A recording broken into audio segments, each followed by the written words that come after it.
हमसे भांगे ना पिसाई, हमसे भांगे ना पिसाई। हे भोले दानी हमसे भांगे ना पिसाई। पीसत पीसत हमर दोनों बतता कलाई। पीसे वाला कवनो मशीन बैठाई। हमारा से भोला भांग ना पिसाई। हमारा से भोला भांग ना पिसाई। हे भोले दानी हमर बतता कलाई।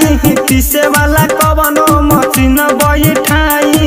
पीसत पीसत हमर दुनु बतता कलाई। हमारा से भोला भांग ना पिसाई। हमारा से भोला भांग ना पिसाई।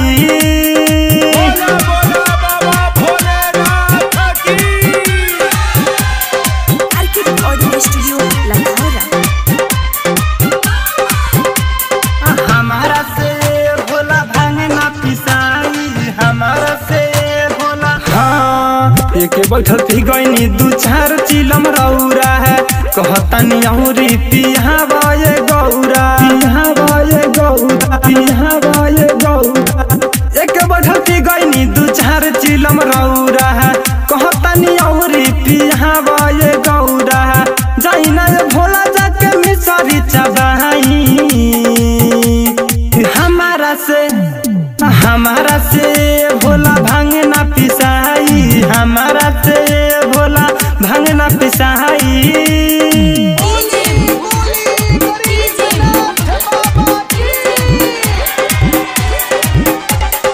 हमारा से भोला भांग ना पिसाई।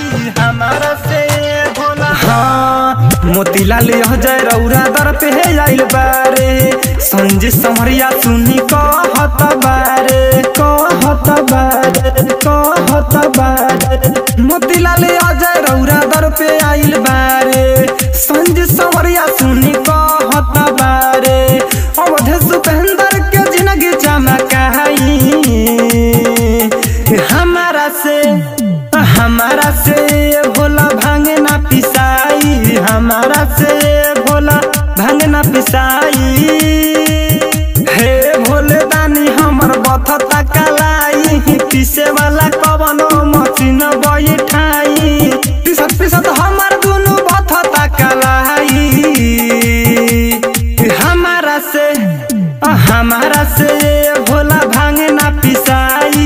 हमारा से भोला भांग ना पिसाई। RK recording studio Lakhaura.